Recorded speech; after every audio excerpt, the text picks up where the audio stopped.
জামাত ইসলামী ক্ষমতায় আসবে এটা এখন ভারতও বুঝে গেছে এবং আমার মনে হয় it's my analysis, it's my take, also prediction. Bharat Jamaat ইসলামীকে বাংলাদেশের রাষ্ট্র ক্ষমতায় মেনে নিতে প্রস্তুত হচ্ছে।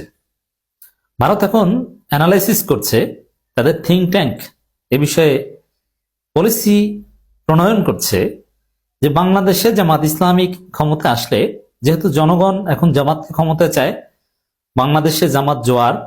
সেই মনমোহন সিং 2012 সালের দিকে বলেছিলেন যে বাংলাদেশের 30% মানুষ জামাত, তাহলে এখন তো সেটা 60% হওয়ার কথা, যদিও এত পার্সেন্ট এটা আমরা বলি না।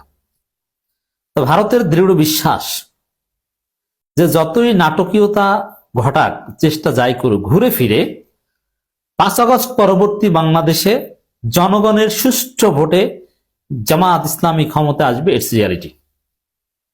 এটা ভারতের বিশ্বাস। আপনাদের মনে আছে যে মালদ্বীপে মুইজ্জু ক্ষমতা এসেছিল, এটা ভারত মানতে পারেনি, প্রচন্ড ভারত বিরোধী।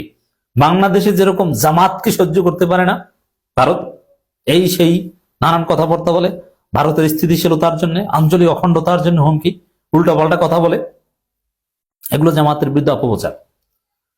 ঠিক তদ্রুপ মালদ্বীপের মুইজ্জুর বিরুদ্ধে এরকম কথাবার্তা বলতো। একটা পর্যায়ে মুইজ্জু ক্ষমতা আসার পর ভারতের থাকা সেখানে যুদ্ধ বিমান টিমান এগুলো লাথি দিয়ে ফেলে দিয়েছে, কত ঘটনা ঘটেছে। সেই মুইজ্জুকে হুজুর হুজুর সার সার বলে মোদি মেনে নিয়েছে। জামাত ইসলামের ক্ষেত্রেও same thing will happen. Bharat জামাতকে রাষ্ট্র ক্ষমতায় হুজুর হুজুর সার সার বলে মেনে নেবে, সে আলামত দেখতে পাচ্ছি। কূটনৈতিক পর্যায়ে এই বিষয়ে একটা নজিরবিহীন ঘটনা ফাঁস হয়েছে, এটা আমিরে জামাত নিজেই ফাঁস করে দিয়েছেন। এটা নিয়ে সোয়ারমনের লোকেরা আবার উল্টাপাল্টা প্রচারণা চালাচ্ছে, কিন্তু এরা বুঝে না যে এটার তাৎপর্য কি। কি সেই ঘটনাটা? রয়টার্সকে দেয়া সাক্ষাৎকার, ভারতীয় কূটনীতিকের সঙ্গে গোপন বৈঠকের কথা জানালেন জামাতের আমির। এর মানে ভারতের কূটনীতিকের সাথে জামাত ইসলামীর বৈঠক অনুষ্ঠিত হয়েছে, কিন্তু ভারত বলেছিল যে ভাই কাউকে বলেন না, এ কারণে জামাত বলে নাই, কিন্তু এখন বলেছে। তো এখানে কয়েকটা বিষয়।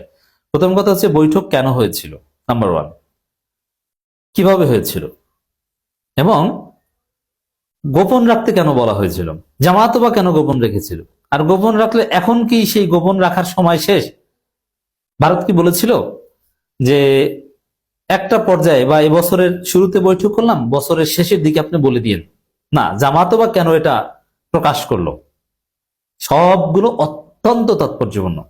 এমন না যে আমির জামাত মুখ ফসকে বলে ফেলেছেন, না, এই যে বৈঠকের কথা ফাঁস করা, ইটস ট্রু, এটাও আমির জামাত বুঝে শুনে ঠান্ডা মাথায় বলেছেন। এবং এটা রয়টার্স কেন প্রচার করছে, এটাও তাৎপর্যপূর্ণ। এবার আসেন একে একে ধরে ধরে বুঝি। প্রথম হচ্ছে জামাত ভারতের সাথে একটা ন্যায্যতার ভিত্তিতে বন্ধুত্বের সম্পর্ক চায়, আস্থার সম্পর্ক চায়, যেমনটা চীনের সাথে চায়, পাকিস্তানের সাথে চায়, সারা পৃথিবীর সাথে চায়। এখানে আলাদা কিছু না। কিন্তু ভারত জামাতের সাথে সম্পর্ক চায় না, সব সময় জামাতকে কোণঠাসার পক্ষে, এবং জামাতকে বলে যে তারা আঞ্চলিক স্থিতিশীলতার জন্য হুমকি, তারা উগ্রবাদী, সন্ত্রাসবাদী, অমুক তমুক, এদের উত্থান এটা ভারত সহ্য করবে না, ভারতের জন্য হুমকি। কিন্তু জামাত হচ্ছে রিয়ালিটি, তারা একটা গণতান্ত্রিক ফোর্স, তারা ভারতের জন্য না, পৃথিবীর কারোর জন্য হুমকি না। তবে হ্যাঁ, বাংলাদেশের সাথে সম্পর্ক করতে হবে ন্যায্যতার ভিত্তিতে, যা চাইবেন তা পাবেন তা না, এখানে রেসিপ্রোসিটি থাকতে হবে, ইত্যাদি ইত্যাদি। এই পার্থক্য হচ্ছে এটা। কিন্তু জামাত অবশ্যই ভারতের সাথে সম্পর্ক চায়, এটা চির সত্য কথা। ভারতের সাথে সম্পর্ক উল্টা পাল্টা করে একদম তছনছ করে দিতে না। তবে বাংলাদেশের সাথে ভারতের কোনো অবৈধ চুক্তি জামাত চায় না। ন্যায্যতার ভিত্তিতে চুক্তি হতে পারে, এমওইউ হতে পারে, নানান কিছু হবে। তো এই জায়গায় ভারত অতীতে সাড়া দেয়নি কখনো। এমনকি 2010 সালের পরেও ব্যারিস্টার আব্দুর রাজ্জাকের নেতৃত্বে নানানভাবে ভারতের সাথে একটা বন্ধুত্বপূর্ণ আস্থার সম্পর্ক, স্থিতিশীলতার সাথে জামাত গড়ে তোলার চেষ্টা করেছিল, ইটস ট্রু। কিন্তু ভারত তেমন সাড়া দেয়নি। কিন্তু 2025 সালে এসে ভারত সাড়া দিয়েছে, আমিরে জামাতের সাথে বৈঠক করেছে। দেখেন, বৈঠক কিন্তু কয়েকভাবে করা যায়। ভারতের সাথে জামাত, আমি বিশ্লেষক, জামাত অনেক কিছুতে আনকমফোর্ট ফিল করতে পারে বললে, কিন্তু আমরা বলবো এটাই স্বাভাবিক। যেমন ভারতের সাথে এর আগে জামাত যে সম্পর্ক তৈরি করার চেষ্টা করেছে, সেটা থার্ড কারো মাধ্যমে, সরাসরি জামাত নেতা কেউ বৈঠক করার চেষ্টাও করেনি। দু একটা বৈঠকও হয়েছে, ভারতে জামাতের পক্ষ থেকে থার্ড প্রতিনিধি দলও গিয়েছে। কোনো ব্যবসায়ী কাতারে থাকে, জামাতের পক্ষ হয়ে তিনি চেষ্টা করেছেন, অথবা কোনো লবিস্ট ফার্ম চেষ্টা করেছেন এইভাবে। কিন্তু সরাসরি জামাত নেতা, তাও আবার শীর্ষ নেতা ভারতের সাথে বৈঠক করে ভারত সেই বৈঠকে রাজি হবে, এটা নজিরবিহীন, এটাই প্রথম। জামাতের আমিরের সাথে ভারতের কোন কূটনীতিকের বৈঠক এবং সেটা সামনের দিকে এগিয়ে যাওয়ার উদ্দেশ্যে এরকম কোন নজির নেই। এই কারণে আমিরে জামাতের সাথে ভারতের কূটনীতিকের যে বৈঠকের ঘটনা আমি এখন বিশ্লেষণ করছি, এটা নজিরবিহীন, দিস ইজ ফার্স্ট টাইম। এখন কেন ভারত একদম জামাতের শীর্ষ নেতার সাথে বৈঠক করতে রাজি হলো? এর কারণ হচ্ছে ভারত মনে করেছে যে এই দল তো ক্ষমতায় চলে যাবে, আমরা যতই ষড়যন্ত্র করি প্রথম আলো ডেইলি স্টার মতো লাভ নেই তো। কারণ এই দলের ছেলেরা হাসিনার পতন ঘটিয়েছে, বাংলাদেশের মানুষ এই দলকে চায়। 2012 সালেই তাদের মতে 30% মানুষ কোনো না কোনো ভাবে জামাত, গোপনে প্রকাশ্যে। এখন তো সব জামাত, তাদের ক্ষমতায় যাওয়া ঠেকানো যাবে না।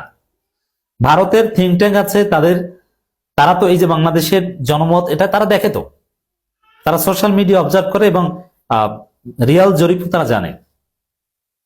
সেই জায়গায় জামাত ক্ষমতা যাবে বলে এটা তারা মনে করে। এই বিশ্বাস থেকে চিন্তা করেছে যে যেহেতু ক্ষমতা যাবে মেনে নিতে হবে, অতএব এবার আর জামাতের সাথে বৈঠক বা সম্পর্ক এড়ানোর কোনো সুযোগ নেই। কোনো না কোনো ভাবে বুকে পাথর চাপা দিয়ে হলো মেনে নিতে হবে, অতএব ছোটখাটো দুই একটা বৈঠক করি। এই হচ্ছে বৈঠকের হাকিকাত। এরপর আসেন, এই বৈঠক গোপন রাখতে ভারতের পক্ষ থেকে কেন বলা হয়েছিল? আর জামাত গোপন রেখেছিল, হ্যাঁ, যেমন এই বৈঠকের কথা এখন প্রকাশ হয়েছে, এটা একদম ভেরি সিম্পল, বৈঠক হতেই পারে, বরং হওয়াটা উচিত স্থিতিশীলতার স্বার্থে। কিন্তু এর মানে এই না যে জামাত ভারতের আধিপত্যবাদের বিরুদ্ধে বলবে না, হাসিনাকে ফেরত চাইবে না, এগুলো তো বলবেই, কিন্তু সম্পর্কও দরকার। যেমন ইউনূস সরকারের সাথে সম্পর্ক আছে, আবার ইউনূস সরকার হাসিনাকেও ফেরত চায়, জামাতের সাথে ওইরকম সম্পর্ক দরকার, আরো বেশি বেশি বৈঠক হওয়া দরকার। কিন্তু এই যে কিছু লোক যারা জামাতের পিছনে, যেমন চরমনাই এখন তাদেরকে অযৌক্তিক আসন দেয় না বলে জামাতের এটা নিয়ে সমালোচনা করে, আর ওইটা দিলে চরমনাই এটা নিয়ে কোনো কথাই বলতো না। এইটা হচ্ছে বাস্তবতা। এখন যেহেতু বাংলাদেশে এটা নিয়ে অনাকাঙ্ক্ষিত অযাচিত বিতর্ক তৈরি হতো, যার ফলে জামাত গোপন রাখাটাই শ্রেয় মনে করেছে। কিন্তু এখন এটা প্রকাশ করেছে কেন? এখন যেহেতু একদম ক্ষমতার কাছাকাছি, নির্বাচনের কাছাকাছি, এখন এটা পুরো জাতি বা বিশ্বকে অবহিত করা দরকার যে জামাত ক্ষমতা আসলে সবার সাথেই সম্পর্ক থাকবে, সবাই জামাতকে মেনে নিতে প্রস্তুত আছে। কূটনৈতিক দিক থেকে মানে মানুষ অনেক কিছু মনে করতে পারে যে ভারতের সাথে সম্পর্ক হবে না, সব ঠিক হবে, হিন্দুদের অনেক কিছু বোঝার আছে, সব ঠিক আছে, এই যে বৈঠক হয়েছে, সামনে আরো অনেক কিছু হবে, তাতে কোনো সমস্যা নাই। জনগণ ভোট দিয়ে যাদেরকে নির্বাচিত করবে তাদেরকে ভারত মেনে নিতে বাধ্য। এইটা মানুষকে বোঝানোর জন্য হয়তো আমির জামাত এটা বলে দিয়েছেন। আর গোপন রাখা ওটা ভারতের জন্য কেন? তখন ভারতের ভিতরেও বা নানান মহলে প্রশ্ন উঠতে পারে, জামাত ক্ষমতায় যাবে এটা ভারত বুঝে গেছে, এটা আবার সোশ্যাল স্পিয়ারে প্রতিষ্ঠিত হলে আবার জামাত এক্সট্রা অ্যাডভান্টেজ পায়, তা জামাত যাতে এক্সট্রা অ্যাডভান্টেজ না পায় এই জন্য ভারত গোপন রেখেছে, নইলে কূটনৈতিক মিটিং সাধারণত গোপন রাখার মানে হয় না। আগামী ফেব্রুয়ারিতে অনুষ্ঠিত নির্বাচনের পর ঐক্যমত সরকার বা ইউনিটি গভর্নমেন্ট গঠনে নিজেদের আগ্রহের কথা জানিয়েছে বাংলাদেশ জামাত ইসলামী। 31শে ডিসেম্বর বার্তা সংস্থা রয়টার্স এক সাক্ষাৎকারে দরজা আমি ডাক্তার শফিকুর রহমান একথা জানান। এই সাক্ষাৎকারে তিনি চলতি বছর শুরু দিকে এক ভারতীয় কূটনীতিকদের সঙ্গে তার বৈঠকের বিষয়টি নিশ্চিত করেছেন। জামাত আমির দাবি করেন ভারতীয় ওই কূটনীতিক কি তাকে বৈঠকটি গোপন রাখতে বলেছেন, এজন্য এটা গোপন রাখা হয়েছে। এখন বলেছেন কেন? যে এখন পৃথিবীকে জানিয়ে দেওয়া দরকার যে জামাত সারা পৃথিবীর সাথে সুসম্পর্ক রাখতে সক্ষম।